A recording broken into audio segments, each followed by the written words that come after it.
درگاه جی د هوټل د ترکاوه چې کې کومه کې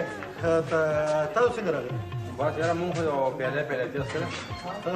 تاسو څنګه ګرځئ نه تاسو ورځئ ورځئ تا ښکار دی هوټل والو شامت راغلی سلام علیکم جی علي وخت ټپلو دال واش بغه سرکړه پلاو چرګان تاسو کدو جی دلته چا واده دی نه جی واده خو نشته جی نه کویدان ده نه جی کویدان هم نشته چې نه واده دی او نه کویدان ده نو دومره تېز بمباجي ولې غږوئ ښه پوه شوم جی اصل کې جی دلته بعضې داسې ګاګان راځي چې د چای ډوډۍ خوراک نه پس دلته د ملاستي د ناستې اراده وکړي نو هغوی نه د خوب تختولو دپاره جي تاسو به څه خورئ خان ستا سر جی زما سر ښه جي پوه شوم غوسه شوئ جي تاسو به څه خورئ جي غوږونه مې مه خوره دا وګوره دا ستاسو د صفایي حال دا د جي اوس به صفا شي دا د جي صفا شو داسې صفا شو لکه شیشه خپل مخ پکې وګوره جي دلته جي دلته او دا به څوک صفا کوي دا خو جي مونږ په کس نه صفا کوو جي ولې ځکه چې د خلکو د سګرټ نه نفرت شي جي او دا ته لامبې ولې نه دا څخه زړوکي دا ټولې لاسونه دې خیرن دي تاسو جي عجیبه خبرې کوئ جي چې د کار نه روزګار شي نو بیا به دا کارونه کوو که جي دا خو چې ته اوس ستا د منیجر د تورو تمبو شاته یو ځل لاړ شي که نه نو بیا به درته بیبي او دا رایاد شي تورو تمبو معافي راکړئ جي بس جي اوس زه لاسونه وینځم جي تاسو به څه وړم چای وړم جي نه نو بیا څه وړم جي اوبه تشې اوبه ښه جي دا د جي وړم چل تباه شو برباد شو غرق شو څه چل دی ما ته خو دا څوک افسر ښکاري د هر څیز داسې تپوس کوي لکه بې جیله مو نه پرېږدي تا دې څه وایي او که نه ته څه وکړه د دې په خبرو که زه خپلې کاتې ټیکوم درغم ښه ډېره یا الله خیر درغم جي درغم منیجر ته لږ اواز کړه منیجر ته جي ښه جي اواز کوم ورته جي خو ما ویلې جي چې منیجر صاحب ته جي داسې غوسه ونه کړي جي زړه ډېر کمزور یې جي پرېږ به ژړا به جي جي ورشه وایم اواز کړې منیجر ته دی اواز کوم که نه ژړا کېږي او شل ځلې په ژړا ښه جي اواز کوم د ناغې په ورځ تاسو غوښې خرڅوئ منیجر صاحب تاسو غواړي ما غواړي او جي ما ته څه وایي چې دا خو د هغه خوښه ده چې تا ته څه وایي ښه زه درغم زه درغم خیر یالا خیر منیجر صاحب زر ورشه میز ډبوي هسې نه چې ما ډبوي نه دې ډبۍ ته ورشه زه درغم جي درغم جي یا لکه دا د وختي راسې سوټل په مخ اخیستی دی کله میزونه ډبې کله بیره راغواړي تا دا ټولو ټول څه په بیه خو نه دی اخیستی یاروره مه کارېږه ورته خیر دی د چکینګ افسر دی که نه خاورې افسر دی دا تش په نوم افسر دی زه ښه پېژنم زه غلی کښېنه غره د چکم افسر دی فلانکي افسر دی دا یوازې د افسرانو ډیوټي ده چې دوی ته به غلطي په ګوته کوي زمونږ هم څه فرض جوړېږي منیجر صاحب راغو جي ښه جي ستاسو څه حکم دی ډوډۍ خورم ډوډۍ وړئ جي ترکاري مالګه به وړئ خو چې نه پکې مطلب دی مالګه نه زیاته او نه کمه او غوړي پکې بس پوره او مساله پکې بیخي نه د سترګو نظر کموي معافي غواړو ګاګ صاحب داسې ترکاري موږ تر اوسه پورې نه پخ کړې نو بیا دا چې تاسو تشریف یاست مجبوري ده هوټل دی بل ځای کې به وخورو یا الله شکر دی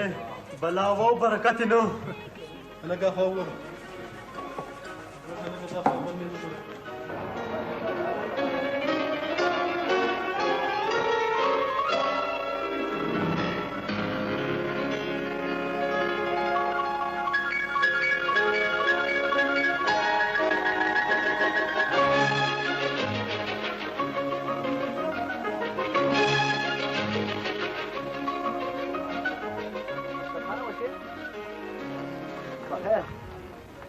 چرته تللی دی یاره لږ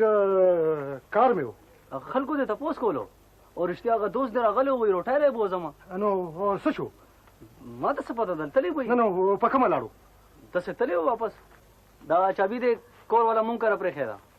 نو چېرته لاړه مور کره تللی ده مور تپوس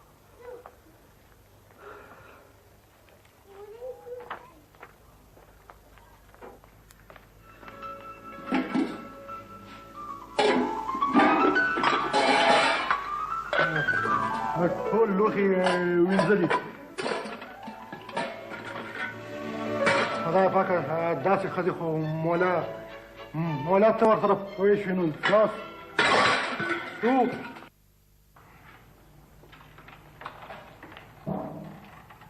تیارې ډوډۍ نه توبه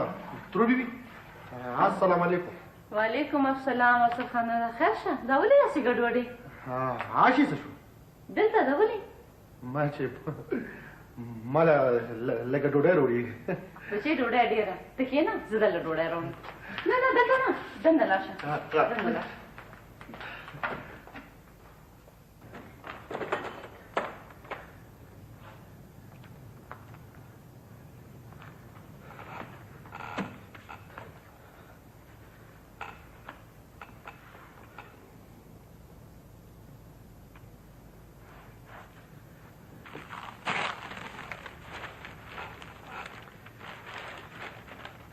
په هر کار هر خبره د تنقید دواړه خوي یو ښه بل بد ښه اړخ موږ په خوږه ژبه او خوږمن زړه نور هم ښه کولی شو نو ځکه تنقید کنسټرکټیو پکار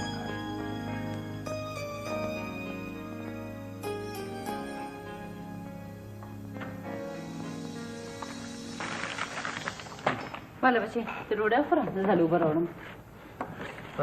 اوبه پرېږده کښېنه ترورې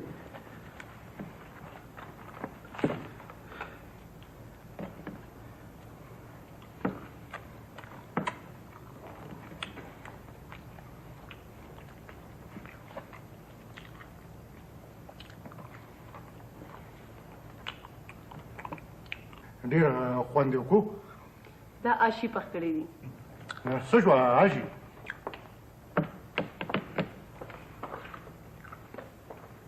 آشي زه چې ځو خپل کور ته ولې دا کور نه دی څه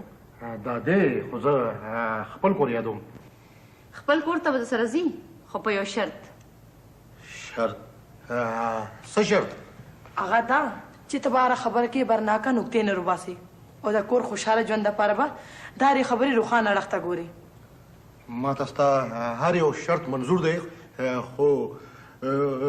بیا خو